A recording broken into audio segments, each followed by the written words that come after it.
السلام علیکم friends, welcome back. Drama serial محافظ جس کی آنے والی ایپیسوڈ میں ہم دیکھیں گے کہ بہزاد نے بہت اچھی آفر دی زوار کو، اور زوار کو وہ آفر تو قبول کرنی تھی کیونکہ اس وقت اس کا باپ اس حالت میں ہے کہ اسے اپنے باپ کا علاج کروانا ہی کروانا ہے، اور اس کے لیے اسے کافی پیسے درکار ہیں۔ اب بہزاد سے زیادہ پیسے تو اسے کوئی دے بھی نہیں سکتا، تو بس اس نے اپنے باپ کا علاج شروع کروایا اور ساتھ ہی ساتھ اس نے اپنی جاب بھی شروع کر دی۔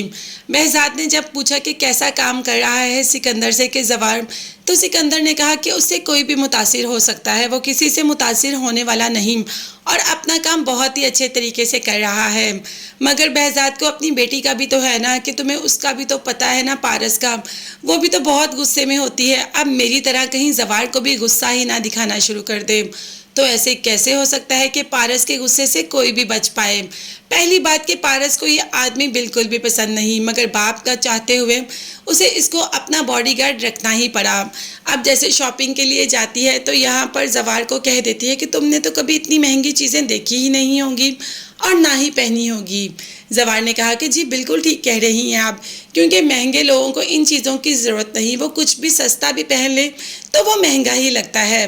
خیر، اس جواب کی توقع تو نہیں تھی، مگر غصہ بہت آیا پارس کو، اور اپنے بیگز تھما دیے، مگر زوار نے بیگز پکڑنے سے انکار کر دیا کہ میں آپ کا ڈرائیور نہیں، آپ کا باڈی گارڈ ہوں، اور اگر کوئی آپ پر وار ہو گیا تو میرے ہاتھ میں بیگز ہوئے تو میں ان کا مقابلہ کیسے کروں گا؟ خیر، زوار بھی بالکل ٹھیک کہہ رہا تھا اور پارس خود ہی بیگ اٹھا کر وہاں سے چلی جاتی ہے۔ پارس کو اس کا یہ جواب بالکل بھی پسند نہیں آیا، بلکہ پارس کو تو اس کا رویہ ہی پسند نہیں۔ کیا ہو سکتا ہے؟ اب باپ نے پارس کے لیے چنا ہے تو پارس کو تو اس کے ساتھ رہنا ہی پڑے گا، نہیں تو باپ پارس کو واپس بھیج دے گا۔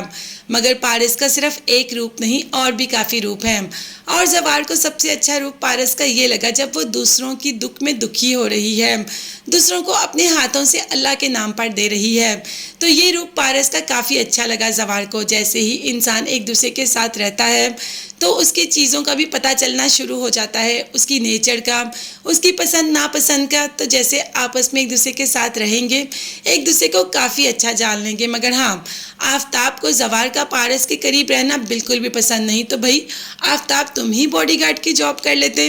اپنے ماں باپ کو آ کے کہہ دیتا ہے کہ اس لڑکے کے تو میں بالکل بھی نہیں چھوڑوں گا، یہ میرے ہاتھ سے نہیں بچے گا۔ اب ماں آفتاب کو منع کر رہی ہے، تو بھائی آفتاب تم بھی زور آزمائی کر کے دیکھ لو، زوار سے منہ کی تو تمہیں بھی کھانی پڑے گی۔ مگر ہاں، تب تک کے لیے آپ چینل کو لازمی سبسکرائب کر لیجیے گا، بیل آئیکن بھی پریس کریں تاکہ ہر ویڈیو آپ تک بآسانی پہنچ سکے۔ نیکسٹ ویڈیوز تک کے لیے اللہ حافظ، bye bye and take care. اپنا بے حد خیال رکھیے گا اور اپنی قیمتی دعاؤں میں مجھے اور میری فیملی کو بھی یاد رکھیے گا۔ اللہ حافظ۔